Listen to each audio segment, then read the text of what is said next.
welcome to Forsyth Fantasy Hour, episode 18. This is more lessons learned, so this is our part 2 of our level up episodes, which is also kind of like a recap, chill, hey, what do we think about the arc? What's going to happen in the future? I was going to make another joke, but I couldn't think of one. Yeah, it's more like a little denouement, a little cool down session post playing, which is really funny because it's been a bit.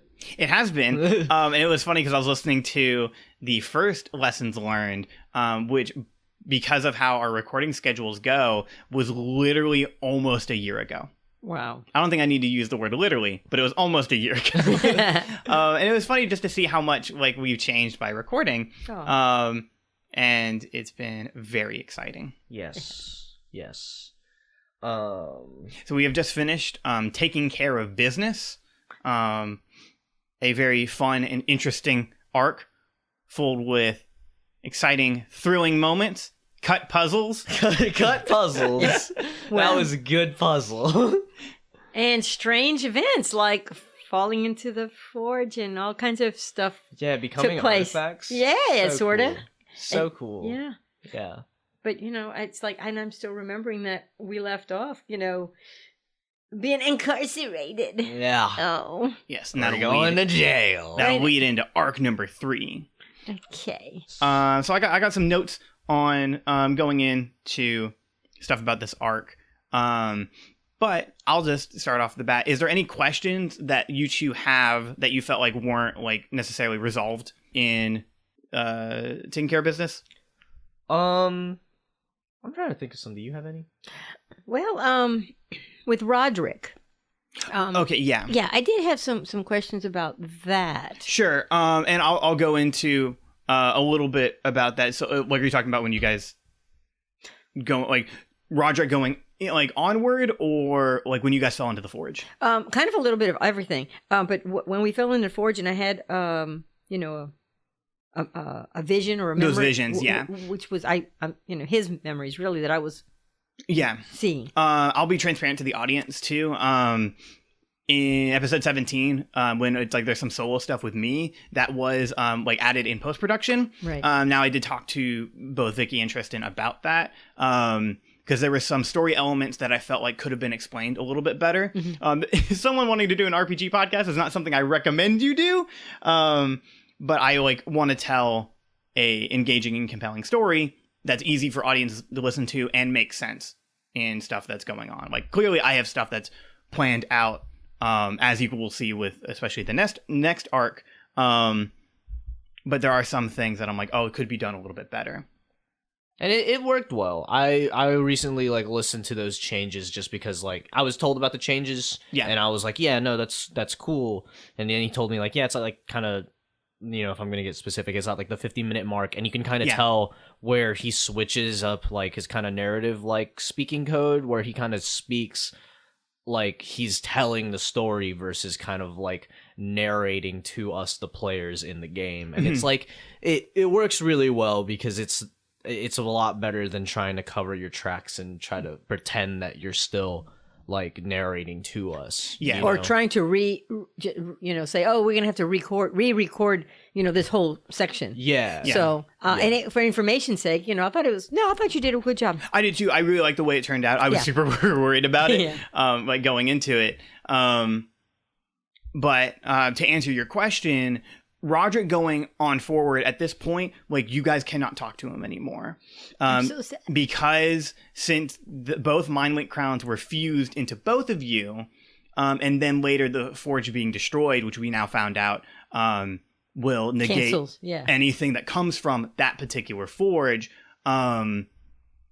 those crowns are pretty much lost. Now, with those items that were, like, de-enchanted, they still, what I would consider, like, have, like, magical residue on that. So there will be a point later in this campaign where you guys will be able to at least bring back one of those items in some sort of capacity. But we can still use them normally, right? Because I know that on my robe I had a dragon tooth dagger, so I just have like an extra knife. Yeah, I got a whole kitchenware set of knives on me. That like that particular patch was like a magically enchanted patch. It just turned back into the item that it was. So yeah, you do have that dragon tooth dagger, which is just a +1 dagger. So like brass knuckles just don't have any. So it fixes the problem that I had before, where you still have your brass knuckles and you can still use them as bludgeoning weapons, but they do bludgeoning damage rather than radiant and psychic damage. Okay. I have some more. We'll go down the list of different items, and then we'll talk about like they're in the world of no wishing. As we are now learning, there is a difference between a major magic item and a minor magic item. But with we'll put a pin in that. We'll save that for a little bit later in the episode. But with Roderick, so the visions you were having, Emmy, I was using the word like the Emmy was seeing all of this, but Emmy was having those in the point of view of Roderick. So everything that you were seeing was what Roderick was seeing. Was remembering. Yeah. So, So Roderick also saw your memories as well, and in that particular order, it's like you're both watching the same movie type thing. Yeah, kind of. Yeah, because you know, like when you, it almost reminds me of like when you have one of those moments where your life flashes before you and you kind of remembering some stuff. Because we've all had that moment. We've all had our life flash before our eyes at some point. At some point. Yeah. And so let's see. And so. You know what? Sorry, I'm just laughing because my mom was hit by a car. I was just gonna say. That definitely happened to her. I was gonna say. I was like, hold on, wait, you really? I got hit by a car, and I don't remember having any flash before me. Oh, you didn't? No, that really stinks. And I didn't lose consciousness. And okay, that stinks. Do you think that maybe the life flashes before your eyes when it's like when as a whole your body is at like 1 HP? Yeah, maybe type thing. Because maybe you weren't. Well, no, I was hurt badly, but you never lost. I never lost consciousness. Maybe it happens when people are kind of out of it. And also too, for me, it was more like I couldn't believe this is happening. Like I'm laying there going, "Ow." I can't believe this is happening. I'd look at the car, I'd look at me, and I'd go, ow. I can't believe. You see, so I think I was just too awake. Yeah, there's just a lot of conscious energy there. I think it must be when we fell into the forge. Let's go back to non-reality. Yeah, right, yeah. I think that, I don't know, maybe that was really intense. You actually did lose, Emmy and Roderick both did lose consciousness because they blacked out. There you go. And so while we were blacked out, we were both having these visions. And then, so when I'm seeing his, which I didn't know what was going on, and it was about a young wolf, a mom and this and that. Yeah, so, I just thought, in a sense, okay. So to kind of to break down like those visions, so there are 4 different visions. One of them of a bunch of these wolves, all winter wolves, so the kind of like a tribe, a clan of these 10-foot tall wolves traveling to this mountainside. You don't know where that is. You actually don't recognize where this place is. They're just there, and then you can see. Emmy is watching this female wolf present a baby to her that she had. So oh, hold on, was the baby a baby wolf or a baby human? It was a baby wolf. Okay. I was like I couldn't remember. I remember hearing the word baby and it just registered to me it could have been a baby anything. Yeah. It could have been a baby bug. It's a wolf pup that she's presenting to Emmy, which we know is Roderick, and then the other wolves are celebrating.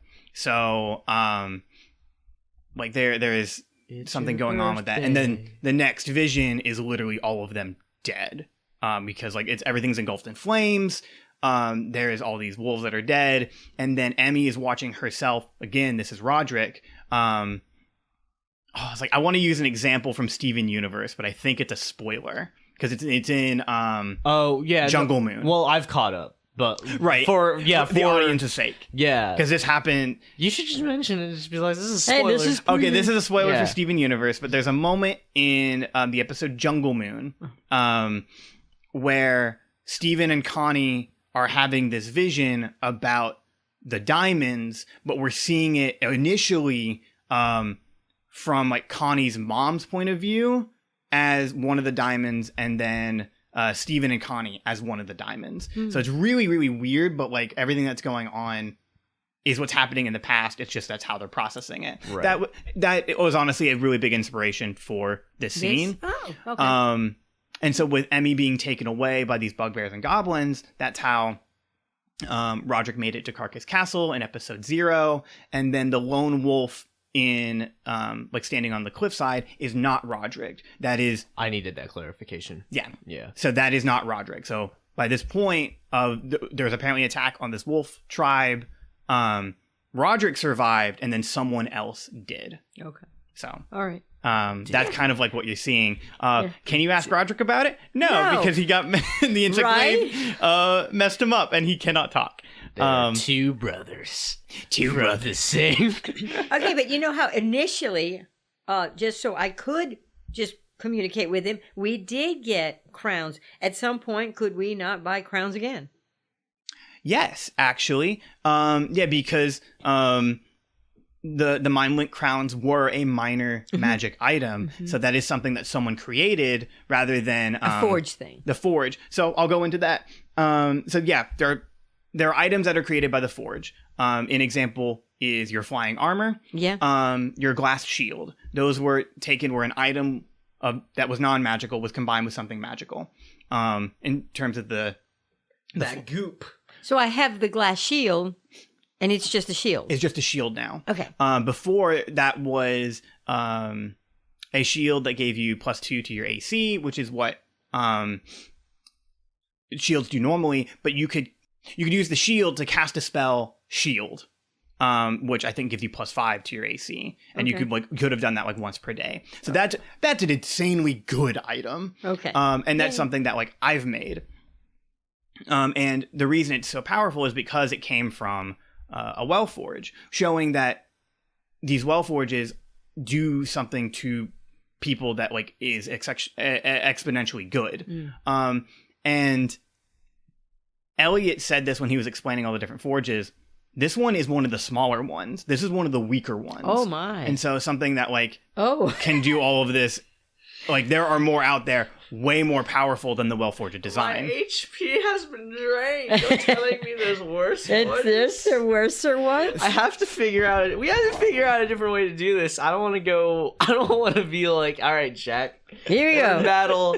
What's your max HP again? 0.5. Yeah, right. You're like, no. Literally, if a soft breeze goes against me, I'm going to die. That's right. Roll for another character. Well, I can, I got 25. Sorry. Take the brunt of the hits. Sorry, I can do a little. I can only do a little for so long until mine gets drained. Yeah. But there's so many forges. It's like we're gonna have to find another way. Yeah. That's all I'm just saying. Because the Encyclave wants to activate all of them, because that activates all of that built up energy, pushes out into a singular location. But Elliot's plan is if we hit all of these big ones, that won't ever happen. Okay, yeah, that was actually a little question that I had was, and if if we take out one, wouldn't the other ones all of them? No, but won't the other ones go down, diminish as well? Are they linked like that? Well, they are actually, because that's why the power surges were happening in weapons and gear. So there are some that give off more power than others, but then some will replace that power. So now that one of the three, or is it 4? There was 4 as far as we know. There's been 4 that have been stated. 2 have been stated in episode 0. There's the Floral Well and the Well Forge of Malice, which is what made Roderick shrink. That's episode 0. But in terms of like the show right now, as of season 1, again, I'll get into that. Or I'll get into that later, as I should say. The audience is more aware of 2, which is the one introduced in Time for a Heist, which is the Primordial Forge. That's where the stone came from. And then the Well-Forged design, which was taken care of in Taking Care of Business. Yes, and so... Okay, I think I get it, because this is a smaller forge, so one of those bigger forges is probably just kind of like making up that power. Yeah. Lost, so, okay. We're kind of just taking it down by percentages. Yes. And just so long as they have got wells going at 50%, like they could still do it, but like we just have to keep diminishing that, just breaking down that progress percentage. Yeah, I think percentages is a really like good way to think about it. If there's a particular percentage that they're at right now, I won't say what that is because Yeah, no, that'll give me an idea. Keep Yeah. it away from me. Keep me away from those spoilers. I think it's an apt metaphor because it's like there's the percentages and then there's the thresholds that they need to hit to get their goal, and then the threshold that we have to hit to, Sports analogy. A touchdown gives you 6 points. Okay. But then a field goal gives you 2. 1. Just significantly less. But then if you just do a regular field goal, that's 3 all by itself. Just one field goal by itself, 3. Okay. But when it's tied to the touchdown, it's 1. I'll say that you guys have made a field goal. Okay, so that's a regular field goal is Yes. 3. Okay. I would say that's a good explanation Okay, for it. cool. I got it. No, I'm just. Did I pause for the laughter for whoever's listening to this about my inability to explain sport? Yes, I did. That is you. Well, you were never a very sporty guy. Other than fun. hey, you did do fencing. I did do fencing. Yeah. Yeah, but the mainstream doesn't think that's they think it's a cool sport, but it's not a widely respected sport. I know. What do they know? I mean, they don't know much. So. Wait, you're telling me the host of a D&D podcast did not play football? What? What a shocker! What? Okay, cool. Are there any other questions that you guys have? I'm trying to think. Just because. If you don't, that's okay. Okay, well, this is the time, so it's I'm trying to think of anything. I'm the type to where I don't keep information in my head till it becomes relevant again. So it's midway through this episode, we're probably gonna start talking about something, and I'll be I had a question about that, but we're in the middle of this narrative. Oh, that works. But okay. Yeah, we could do that. Yeah, if it comes up. If it comes up, It just comes up. Why? Because do you have stuff that you were gonna inform us about? I have one thing. But I will. I'll do that later. Okay. Now to the portion of the show Brought to you by our sponsors. No. We don't have any sponsors. Not yet. You should sponsor us though. Yeah. You, the listener. Just hit that button. Yeah. Subscribe. Subscribe. All of the above. Purchase. Venmo. Me money. Please.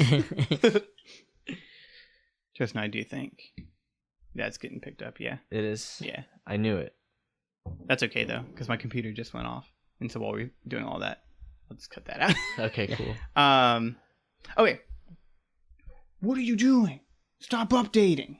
Oh no. No. Do you want virus protection? Not today. But it's trying to let you know that there's 400. Yeah, there's different every time you start up, and it's just there's new software updates available. We can edit that. I hope so. Okay. I think it should be good. Okay. So I briefly said and called this season 1.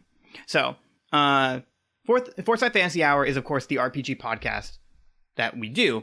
And then this current campaign will be season 1.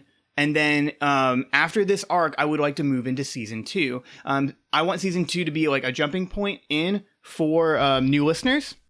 Because it's I want this show to be as accessible as possible. And doing that, I know me and Vic talked about it. Do you like being called Vic? No, not right. Well, does that work? No. Okay. I thought about it. I was like, I can call her Vic. Never done that.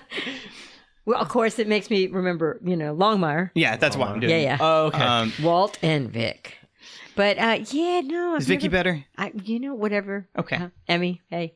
Okay. I mean, if you don't like one of those, you should say, because you don't want someone just calling you, oh, T, because my dad won't stop calling me that now. Oh, no. I feel like I should have cut that off. A long time ago. Yeah. Yeah. He wouldn't have stopped, though. That's just my dad. It's too late, though. It's too late, though. Oh, my father. Oh, it's funny. So, this current story, I won't edit anything in the current episodes on YouTube or on SoundCloud or whatever now. But this story right now is going to be Hilltopper and Pilgrim, especially because it's a two-person cast, or two-person player cast, and it involves everything is involving Emmy Hilltopper and Jack Pilgrim. Oh, hold on, I do have a little question. So we have our first arc, this second arc taking care of business, and then this next arc is still part of one. Yeah, season 1 of Hilltopper and Pilgrim. Right, and then after that is going to be after this arc we're going to do next. It'll be season 2 of Hilltopper and Pilgrim. Okay, gotcha. Think of it like books. So like books have like chapter names. So it's like, oh, taking care of business is like one chapter and just has multiple different parts to it. Gotcha. So that's how I'm explaining it, just so that when we do another story down the line, we can call it by like a different name. Gotcha. Whether we're playing another game or continuing adventures in the world of No Wishing, and with Emmy and Jack as well. Gotcha. This is just kind of like their beginnings. So that this season 1 will go from episode 0 to however long the next arc takes. I have a rough estimate on how many episodes it might be. But I won't say that yet because I don't want to make myself look dumb when it comes out. And so then, yes, after Arc 3, we will transition into Season 2, which is going to be a jumping in point for Hilltopper and Pilgrim. And then after Arc 3, there will be recap episodes of Time for a Heist, Before Sundew, Taking Care of Business, and Arc 3. So that people are getting prepared for Season 2. Gotcha. I do want to ask a little thing, and I'm sure that it'll be answered like thoroughly throughout the rest of the episode. But with season 2, it's something that was really funny to me. I'd been getting into the Adventure Zone, another great tabletop podcast that everyone should listen to as well. And something that's really funny is I caught up on some of their arcs that they're doing right now out of like different game systems, but their original balance arc is like straight up D&D. And something that was very, very funny to me is how they're going off of other just kind of set like D&D arcs, like story stuff and like characters, and they're just saying stuff like, yeah, like you guys are gonna go fight the Black Spider, and it was just so funny to me because I was like, I know him. Yeah, we're doing that too. Yeah. So it's like, I guess my question is like, in season 2, is there going to be a lot more of that Skymlad author original content, or are we going to still be kind of based a lot on stuff that's like, are you going to be tweaking a lot of stuff out of D&D, or are you going to be giving us more original content? Or both. And, It's a little bit of both, more my own original content. Okay, cool. There is one part of like a particular arc that I would like to do that, you know, as a fun little hint, will probably line up close to Storm King's Thunder, which is a D&D book. So I will probably pull some inspiration out of that. I might pull some inspiration from stuff that like comes out that's new. Yeah. Like Tomb of Annihilation did some like neat things with like dinosaurs, and so it's like, oh, I like that. I might throw that in. We'll see. Yeah, like there's some like cool stuff that we've like discussed that you've definitely said like, oh yeah, we're gonna try doing that. Yeah. And like that's not what I'm talking about. It was more like how, oh, there's the Black Spider. Yeah. And this like first like kind of beginners like D&D campaign arcs. And I think that's a big part of a lot of different like people's start to D&D is especially with 5e is the starter set, because The Lost Mine of Phandelver is a really, really good like story. And so episode 0, which is the campaign that I ran with my dad and Vicky, that is probably the one that takes the most inspiration out of all of that. And so this is kind of like the fallout of all of that, but will that come to an end? Probably. I mean, that's why I named like the Black Spider Sylvian Valgeld. That's why I gave him a different name. Gotcha. Because it's like I want to do something different with that character. Gotcha. Also avoid it for copyright reasons. Don't think Wizards of the Coast is going to come after me, but always got to cover your tracks. Right. That was smart. And also, didn't you say something about leveling up? Oh yeah, that'll be at the end.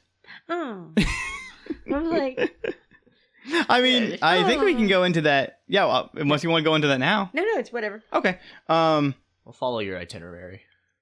Yeah, I mean, we're about more than halfway through this episode. So yeah, let's get into some lessons learned, because last time we did this, I had my own mechanic, lessons learned, where you guys didn't level up, but I gave you positive and negatives.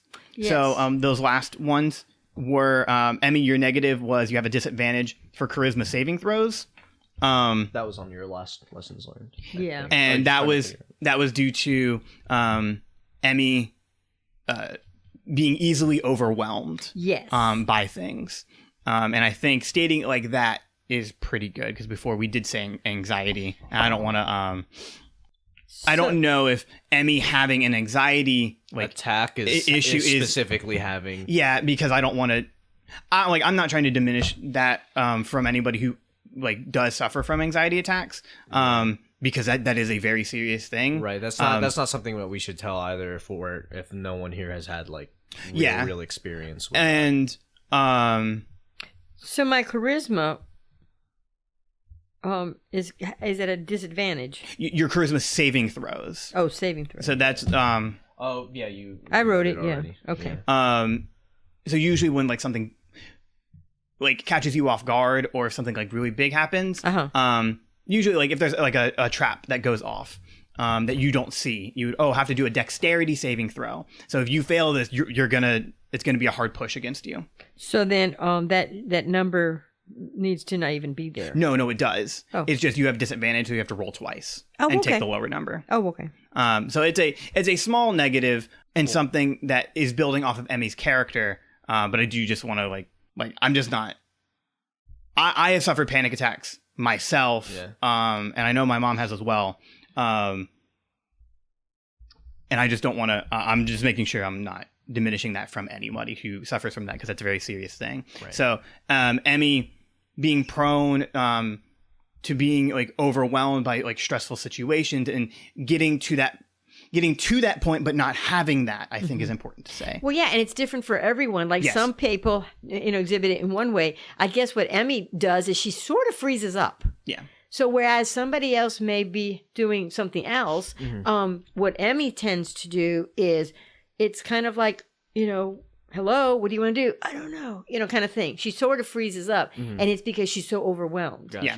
And then in sometimes in real life, you get just overwhelmed and you get sad, or you start to get into yourself. It happens in a lot of varying forms. I know I've seen it a lot. It's just the kind of thing where it's there's the whole deer in the headlights kind of freezing. Yeah. But it's just the kind of thing of being overwhelmed. It's you either freeze, or you get really introspective, introverted, or you can get really, really vile and lash out. Yeah. So I guess it's very different for everyone. Yeah. And I just want to address that because I want to be respectful towards that, because I know it's very serious. Right. Yeah. What were the positives though that we had before? Emmy's positive was you have advantage towards insight checks because of your revelation towards Elliot, and kind of now watching people, because you did really well with that. With this is all time for a heist, by the way. And then Jax was you had a disadvantage for performance checks because of how time for a heist went. I didn't have my dice in time for a heist. I had it a couple times this arc, and that was my hot rolls. That's when you did good. Yeah. And then your positive was you have proficiency in Arcana checks, so you got that for free, based off of realizing all of these artifacts that you've been having, the Smorb. And your gauntlets and your cloak, that all has to do with magical stuff. Gotcha. So that was the last episode. Both of your negatives for this lessons learned, you both had the same thing. It's a trait that I've created. It's called one step ahead.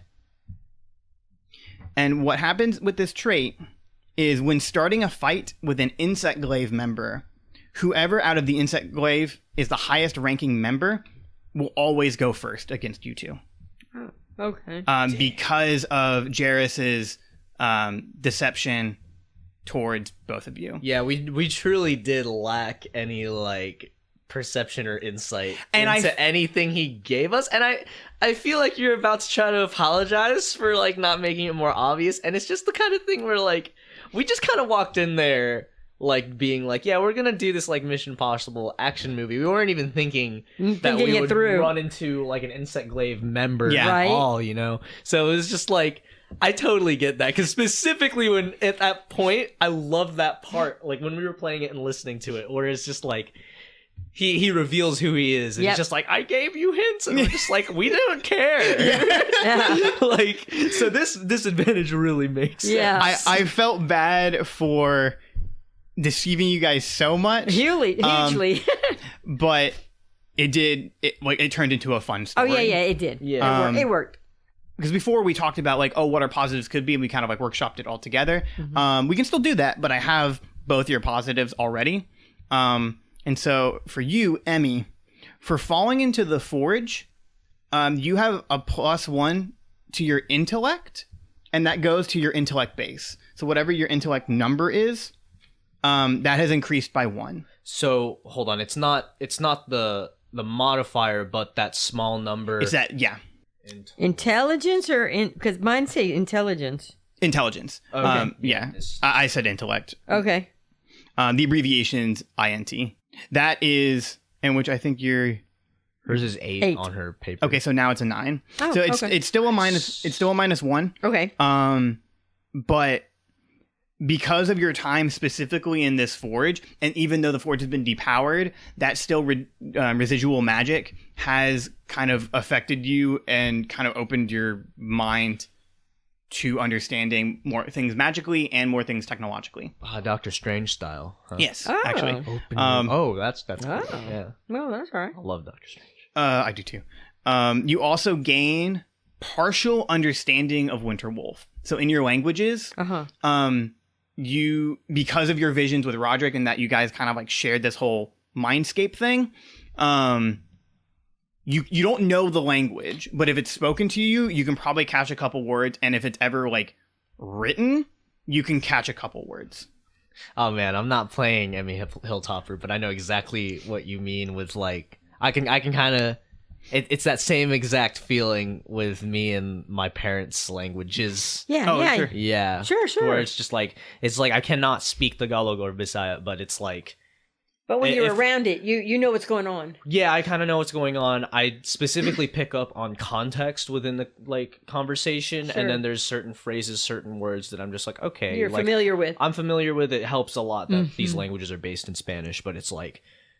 I don't know Spanish, but it's like I'm educated in some Spanish, but it's like, I just pick up on some of this stuff. See, that happened to Scott when we were in Nicaragua, because he's been around Spanish his whole life. So therefore, when we were in Nicaragua, he could totally tell what was going on all week. He knew what was going on, but he couldn't speak it fluently. Yeah. Yeah. But so you got that with Winterwolf. Yes. You Yes. do. I love it. And I'll take it. It's because of the visions and because you had that moment of shared like consciousness. So even though like the abilities of like your connection to Roderick and that like that you almost had sort of this the frost breath type thing happening, that doesn't happen anymore because the Wellforge was destroyed. Oh, I was going to ask you about that. So you lost all of that frost connection. breath is gone.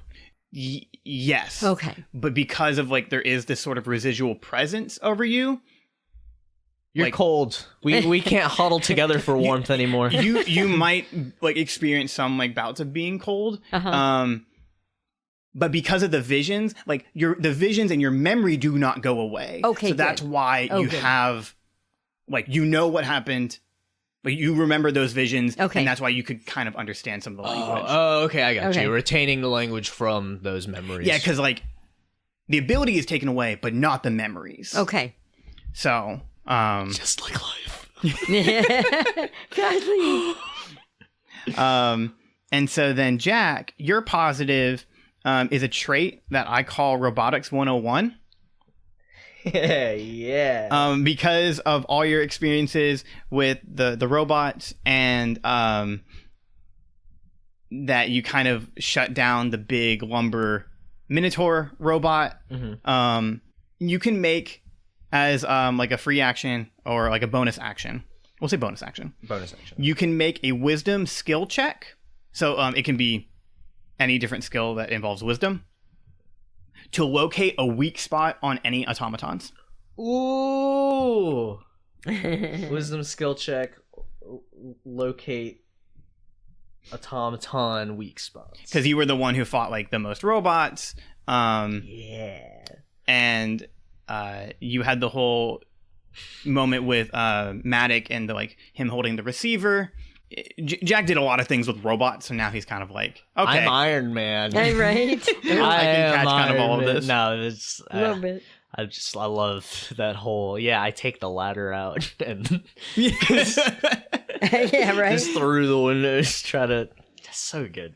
There was a lot of fun stuff last arc. You're always so willing to just do. There's just a lot of opportunities given last arc, and I'm hoping you're gonna give us more. But just to do just dumb fun stuff, absolutely, take a ladder patch out and use that kind of thing. I love it because it made for such a really good scene. And then you getting caught on the ladder and this thing clawing at you, trying to get it off was really funny. With the bad rolls, the not hot rolls. Yeah. So those are your lessons learned. So they're just little bonuses that I think are fun to continue. We talked about the differences between minor and magic items. So I'm just going to go over some of the items that you've kept. Emmy, I'll start with you again. So the items that you keep are the brass knuckles, your ring mail armor, and your shield. You still all have those items. They have just now all lost their enchantments. Okay. So they act like normal human man-made people-created items. Armor, yeah. I was trying to say, I don't know how to say human-made items in a fantasy world. Because you're saying man-made because you mean somebody actually made it. Yeah, you can say man-made. Yeah, you can say man-made. But it could have been made by a dwarves, dragons, tieflings. Yeah. Arakoa. Barbacoa? Barbosa? What? Wrong movie. From meat to pirates. Now that's the name of this episode. I know it's lessons learned, but I want you to. It'll be in the show notes at the end of the description. It'll say from meat to pirates. Meat to pirates. Now, Emmy, you do have these boots. Ah, yes. It's these boots of striding sneakily. That's right. I used to just, wear to try to be more stealthy because I'm a little noisy. Yeah, so with anything in heavy armor, you gain disadvantage on stealth checks, but these boots negate that stealth penalty. So I still have my boots. You still have them, and they're still active, and they still work because those were a minor magic item. Yay! Those weren't forge created? No. Nice. Now, some people avid listeners will go, hold on, wait. You said in episode 0, when Emmy, Roderick, Ander, and Droopy went into the cave, and Matic, which I don't ever say the name of the cave, but it's Wave Echo Cave. That's why, going to the Forge is a place in this cave. But now, this cave became Weapons and Gear. So there's Weapons and Gear, and then there's the Forge. Emmy found the Mindlink crowns and those boots in that cave, in what we know as Weapons and Gear. So you'd say, hey, but if it's in the cave and there's a Wellforge in there, wouldn't it be a Wellforge created item? These particularly weren't. And we will find out why that is in arc number 3. Okay. So there is a reason for all of that. Well, I figured I still had my boots. I just figured that they didn't do anything. Yeah, they do because they weren't actually created by a Wellforge. Thank you. Because these minor magic items are created by people like wizards or artificers. And these are your traditional D&D items, like a bag of holding. Like Jairus' bag of holding was created by him. So that he still has. Okay. Jack, your items that you keep, your gauntlets, the recall blade, the smorb or the beacon, those are all still the same. Gotcha. Those did not change. The only thing that you lost due to the fallout of the Forge was just a robe of useful items. Right? Yeah, the robe of useful items and the 19 patches that came along with that are now just normal items. So you have a robe. You have a nice robe. I had 19 patches? Yes. I thought I only had 2. Oh, no. 2 of them had items in them. Yeah. The other 19 were... I initially made it so where you could put your items into those patches, but then the whole Forge thing happened. Do you think that when the forge thing happened, those patches just kind of turned into empty like pockets? They are empty pockets that you can just sew. No, you can still like sew onto the robe, and I'll let you use that robe in like if you do want to use like put simple things in them, you can do that. But like you can't hold a 20-foot ladder. That makes me sad. But I was gonna say like something cool I was gonna do was remember a canoe? Remember there was something about a canoe. Oh yeah, there's a boat. Yeah, it was Matic had the boat. Yes. Yeah, that was really funny. But what was it? Yeah, I was just gonna say that like I guess this is happening like in the meta, not in the narrative, but like I guess in the narrative we're just kind of like on our way to jail. Yeah. So it's like I just want to say like it's a robe, and robes tend to have like hoods on them too, right? Yeah, I think like I don't know if like for listeners who are kind of like paying close attention to like the stuff happening to my arc, it's like a lot of people are noticing who I am, whether they know my name or not. Yeah, and like that doesn't help that I'm like carrying around this dead person's like stuff like on my back. So it's like I think something cool that I want to do with the robe is like maybe like tear off the hood. Okay. And just like be able to it's a robe. I was gonna say like it would be like a duster, but now I'm kind of thinking like a long like kind of poncho type deal. Yeah, that'd be cool. I put over like myself, and so it's like I still have the paladin's so you're trying to you're trying to conceal. Yeah, I'm trying to actually conceal like even the emblem on my back. Right, so right. With that robe, and then also I can sew some pockets inside the robe or like the poncho. I love that. That's a really good idea. That's a useful idea. Yeah, I'm getting smarter here. And I'm gonna on the fantasy hour when I'm editing this, I'll make sure I'll keep that in mind. And I'll like honor that too, because I hated taking all this stuff away from you guys. I felt so bad, but it made sense. But it made sense because as soon as we shut it down, of course, it had to go like. Wah, wah. And there are some exceptions, like we were talking about some of these different items. Yeah. But like now that to stop something from like. A forge is causing a lot of mayhem. To stop that is to shut it down, like doing what you guys did. Now, like, we do that, everything's gonna be fine after that. That's a really good like sense of understanding. Right. Yeah. Plus, something that I do want to just kind of like say, like my interest is that like I did like the robe of useful items. I liked it, but it was the sort of thing to where it was like an item that was like, it's straight up a D&D item. And it's one of those things that are just like really, really gameplay focused. Like, you're going to have like empty patches and you can put like whatever you want in it. And it's just like, as cool as I think like a lot of the gameplay stuff is, like something that I really enjoy about this podcast is that we're really narrative focused and thinking about the robe of useful items. It's just like, I don't know, like I felt like it kind of gave me way too much freedom to do stuff with like the abilities that it let me do, and like I have extra you may have gone crazy space. Yeah, it's like it would have given me like it may have made me go crazy or like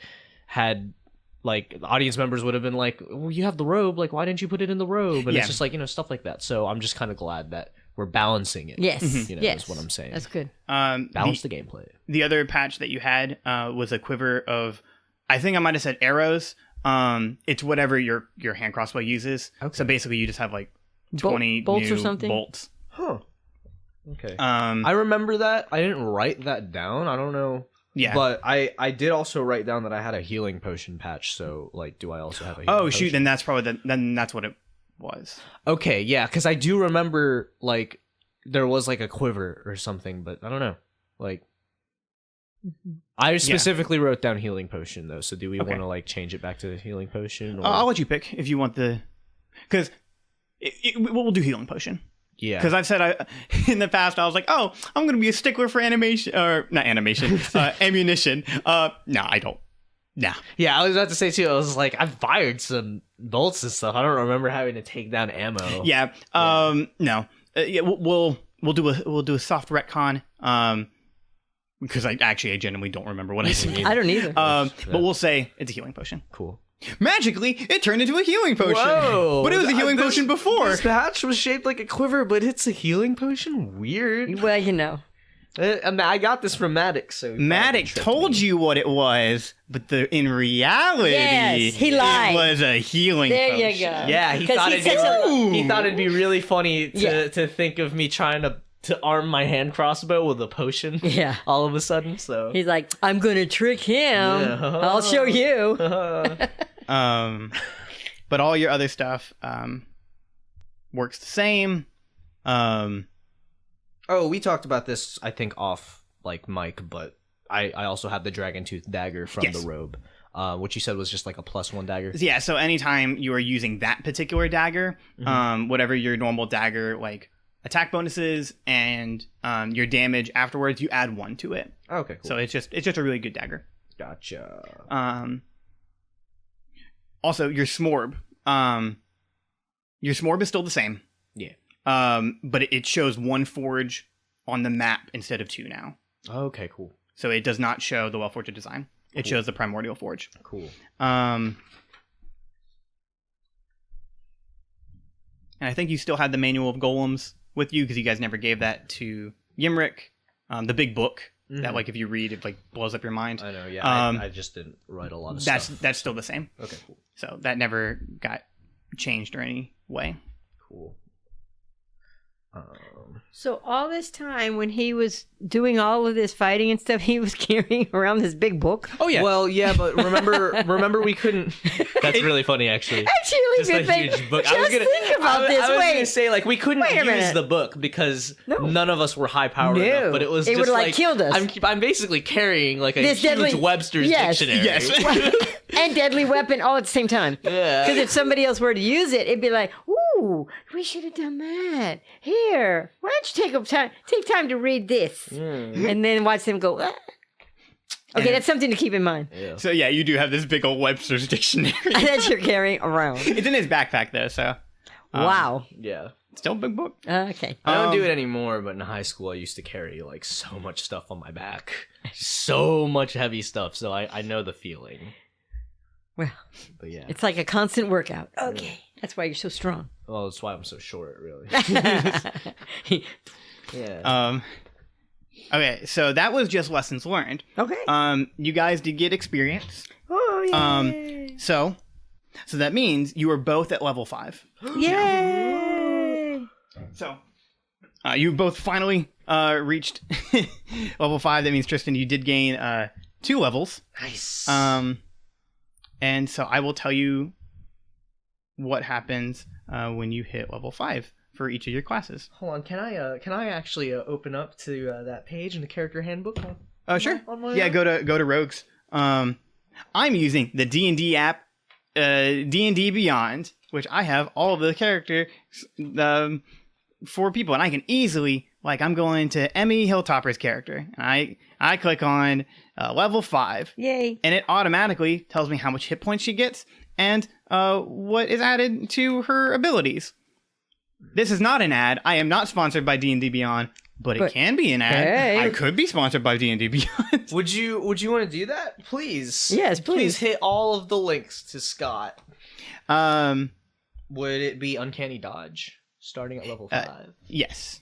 So Uncanny Dodge is a new ability you get. But with Emmy, you get an ability called Destroy Undead. So you have an ability. And so these are my new what? This is an ability that you get. New abilities? It's called Destroy Undead. And whenever you use your channel divinity, it's an ability you can do called Turn Undead. You destroy any undead creature that is 1/2 CR or lower. I know that's a little bit lost on you. I would still write it anyway. But what all of that means is, because Turn Undead is an ability that you can do where any undead creature that you see that within 30 feet of you, you can make a wisdom saving throw, and you present like your little holy symbol, and it basically scares them, and they have to move as far away from you as possible. So like you can just kind of void back any undead creature. So it pushes them back? Yeah, but if they are a particular like strength or lower, they just explode. And so this is skeletons, zombies, and shadows. So if there's a bunch pushes them back or explodes them. It pushes. If you're fighting a vampire, Uh-huh. the vampire would like get away from you, and be like, "Oh man, don't want to mess with her."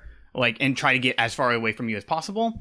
But if they're like a skeleton or a zombie, like zombie horde coming to you, they all just explode.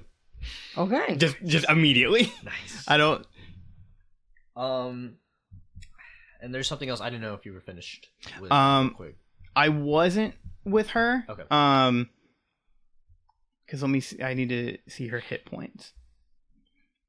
And so then your health, your max HP, you can either roll to see how much health you get, or you can do it another way. If you roll, you have to roll 1d8, so you will get between a number between 1 and 8, or that you can just take like a middle number. I don't know. Whatever you think. Okay. You want me to roll? Yeah, let's roll. Let's see what happens. Okay. Oh. What is it? Is it a 1? Okay. We'll go the other option. Okay. So you will... What's your Constitution modifier? So that's like the +1 or whatever. There's a 1 and a 13. Okay, the 1. The +1. So it's... You take 5 + 1, 6. So you add 6 to your maximum health. Oh, okay. So you were at 25 before? Yeah. Okay, so... That's 31. That's pretty much everything for you right now, but okay. There's something that happens to both of you at level 5 that I'll explain. I was looking at my thing, and it says that I have an ability score improvement at level 4. Yes. Okay. Is that what you were going to get into, or? Yes, we can. Okay. So when you reach level 4, this happens at level 8, 10, 12, 16, 19. You can increase one ability score, so that's like the base score, the usually the double-digit number. Gotcha. By 2, or you can increase 2 ability scores by 1, and then you cannot increase any one over 20. But no, you guys are not at 20. At 20. This is out of you said out of the 6, like the strength, dexterity, constitution, those base numbers. Yes. Okay. So you can either add 2 to 1, or 1 to 2 of them, or you can take a feat, which is basically like an extra trait. Ooh. I should definitely add to something, because I have had a lot of trouble with strength. I'm just trying to think if I want +2 to strength or +1 on strength and then something else, balance out. It's whatever you decide. It's whatever I would like. I know that. And so since we're talking about like ability and score improvements, I'll just remind people, because Emmy went into the Forge, you got an ability and score improvement for your intelligence automatically. So like that kind of already happened to you, even though that was not like a part of your leveling up. Okay, so she gets an additional. Yeah. Okay, because my intelligence is a -1. Yeah, but it was at an 8, but now it's at a 9. Yeah, we're talking. That's about right. That base number. Yeah. Right. So I think, okay, I'll put these 2 options out here, and I will probably choose it myself. But I'm thinking either the +2 to strength, or +1 to strength and +1 to constitution. They're both my lowest, and I feel like I would need the extra thing on constitution just because of my hit point max getting lower. Because it's starting to take away. Yeah. So I think I'll do the +1 to both, +1 to strength and +1 to my constitution. So your constitution would be at an 11 and your strength would be at a 10? Yes. Is that how that works? Yes. Okay. Your strength, your modifier now is +0. Nice. So you don't have that negative anymore. Good. Good. That was always such a downer. And then I think your constitution modifier before was always +0. Yeah. Okay. Yeah, so I figured that just kind of but I like both of those, or a lot, especially like you kind of built up some newfound strength fighting all these robots, and then I really like that your intellect thing that like you didn't pick, this just happened to you. Didn't push you over the modifier edge. It just gave you a little bit more knowledge, which makes sense of like why you have like partial understanding, and now you're being a little bit more aware. So it didn't give you like, you aren't like Brainiac now, no, but you do kind of you are a little bit smarter. Have a little wisdom. Yes. Well, that's another one. You have a lot of wisdom, actually. I got a lot. That's your biggest one. Yep. And then Tristan, you get the ability Uncanny Dodge. Yes. Which when an attacker that you can see hits you with an attack, you can use a reaction, which is basically an extra ability that everybody gets once per turn. But you can use a reaction to take half the damage against you. Oh yeah, I think I remember hearing of this move. It's really cool. This hot move. This will definitely help me out. I'm just so down about my max HP just getting kind of wrecked. Yeah, a little getting nerfed. You got nerfed. Yeah, I got nerfed. That was the word. You nerfed me, dude. I did nerf you. But that's okay because I can help you out. You can take the hits, but I can what take if the we get hits for you. separated? What if there's a whole before sundew type situation? Oh. You know, what if we're What on if separate there stuff? is? Oh no. No. Oh, you guys always say stuff you know me too well. We do. Well, I'll do my very best to stand by my man. Womp womp. Thank you. Stand by me.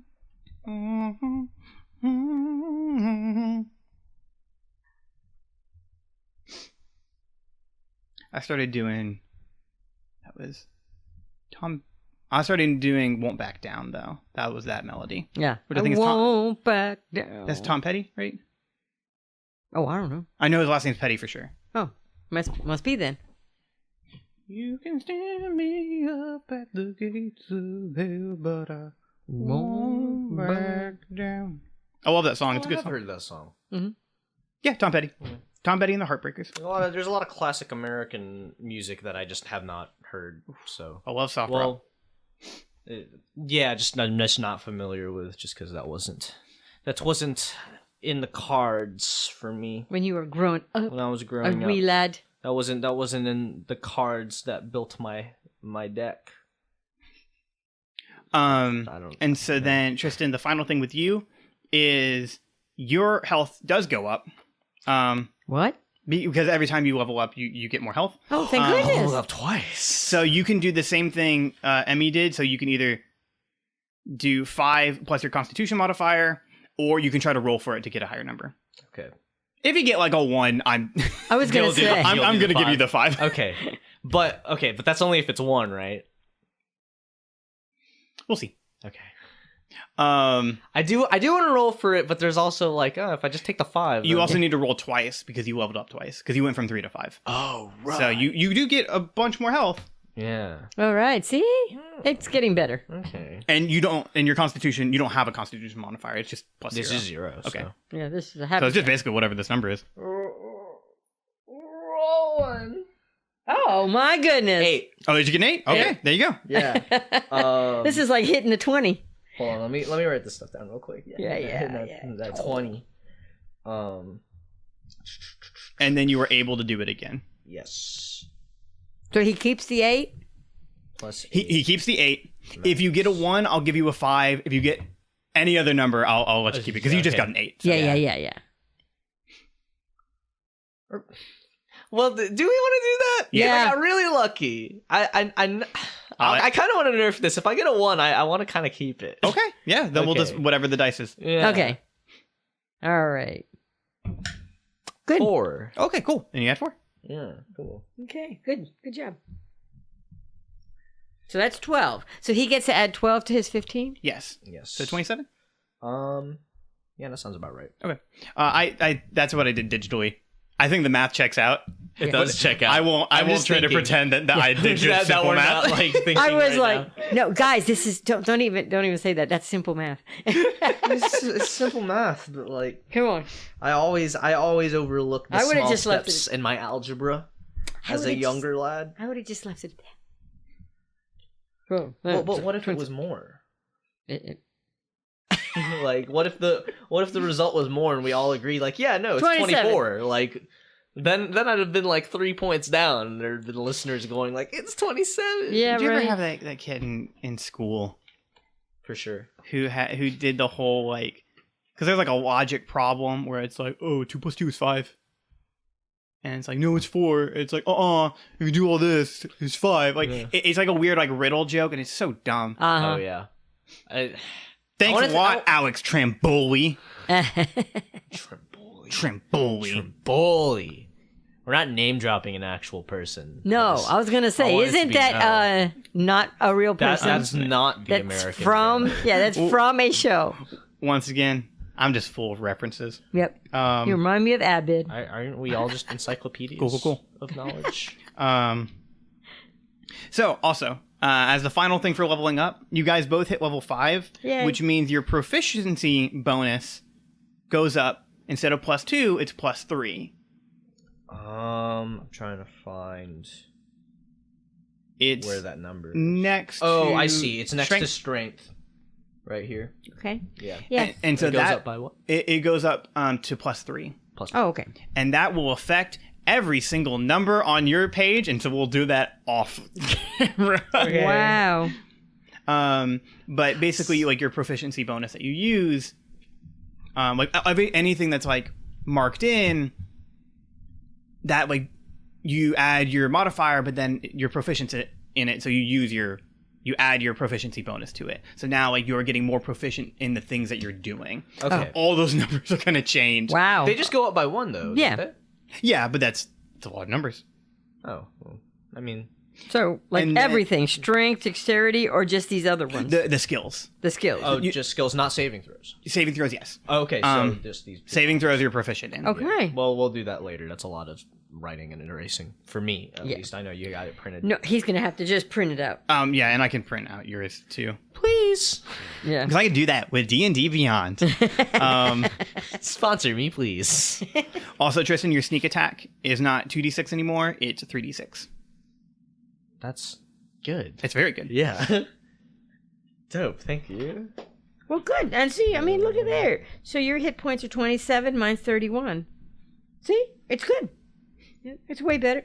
Yeah, it's just, it still could have been more. Oh. But, could have been 30. Because I had 18 originally and then got shrunk down. Yep. So now I may or may not jump in front of that bullet for you. You can take it. There are no bullets. I mean, I guess it depends on if you do some weird modern stories. Oh no, there is bullets. Andrew, he's a gunslinger. Yeah. He uses like black powder weapons. Yeah, there's bullets. There's no lasers, so. Well, no. Yeah. Oh, something I forgot. Vicky, do you remember in like the beginning of the taking care of business arc, we had that whole week in Sundew where we were all doing different things, and Jack was like trying to see Sylvian, and yes, then, I was like training or something. Yeah, you were training. So I told you that I would honor the training that you did. Okay. So because of the 3 different like moments of training, one of them had to do with you using your flying armor and getting better at that, but that'll just be fit into athletics, a flight skill. No, no, that'll just go into what the increased buff that you got from the Wellforge. So we'll just kind of like clump that all together, because when you fell into the Wellforge, you got your intelligence increased by 1. Right. So that's why you went from an 8 to a 9.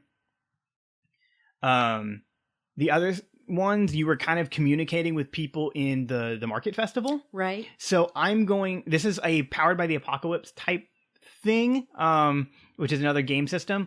But basically you are going to have, and I'm going to need you, I would write it in like your treasures or your skills or inventory somewhere, that you have 1 contact available to you. Ooh, like a contact in Sundew? Or maybe no.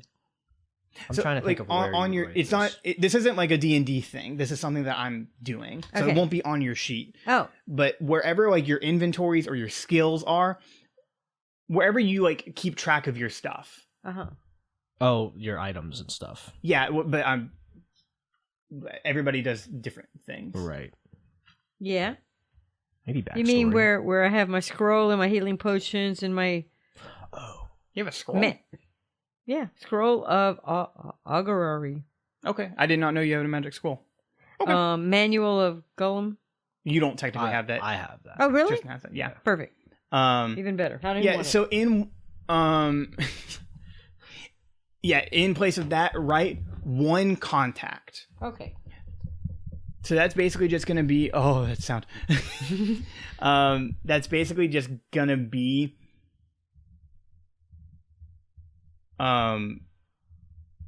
whenever you need like some like information you're looking for, or if there's a place that you're really, really stuck in, you can basically spend that contact and then we can kind of elaborate who you are contacting. Does that make sense? Sure. It's okay to say no. No, I have Okay. no idea what you're talking about. Okay, so in Powered by the Apocalypse, which is another game engine that I really like, there are things called like holds, or in one that I've heard recently, there's things called debt. This is from Dust, if you've listened to that. I haven't listened to Dust yet, but I know holds, and I kind of get the concept you're going for here. Okay, so like a character having a debt to someone, or I think resource is another one. I think that's what they do. It's the sort of thing where it's like, I guess between like people, it's like having to owe someone a favor type thing. Yeah, like you have something, but what that something is, we will establish later. So there's a point where like you guys are looking for a particular Wellforge, and you're like, I don't know where that is. Vicky, you can spend that contact going, hey, I know a guy. Okay, yeah. So it's truly a contact. Yes. So I can call my phone a friend. Yeah, basically you are getting like a phone a friend. Got it. I can pull this out of my butt. Yeah. I got it. Got it. When I was meeting people. Okay. And it'll be useful. Right, and like I guess when you do that, we'll pull out all the context for it and be like, okay, so who was this person? Yeah, like, and then we'll make it up as we go. Yeah, like we do with everything else. Right. Okay. It's an improv sort of thing. So does that make sense now? Sure. Okay. Yeah. If you want to write phone a friend next to it, Yeah. that's actually a really good explanation. Yeah, in parentheses, just be like, one, phone a friend. Yeah. That's cool. Okay. A little bit of a longer episode, but very, very fun. So I think that's good for everything that I've explained. I think we've explained everything pretty well, and that we are doing pretty good for setting up for the next arc. Guys, want to hear a stinger for the next arc? Sure. Yeah, that's like the TV episode description on DirecTV, right? Yeah. Emmy and Jack sit side by side in a District 6 police wagon. The wagon shakes and rattles violently as it moves down the worn dirt road. Slowly, the bumps become less frequent, and a gradual echo begins to emerge. The echo sounds like a distant claps of thunder. In front of you, Jarrus begins to snicker. He holds his head down low as a grin creeps across his face. His snicker slowly becomes a chuckle, and his laughter becomes almost as loud as this echo. The wagon stops, and the District 6 members gasp. Emmy, Jack, Roderick peek out the window at the front of the wagon, seeing a 20-foot-tall earth construct making its way towards the town of Sundew. Arc number 3. Hit hard, hit back.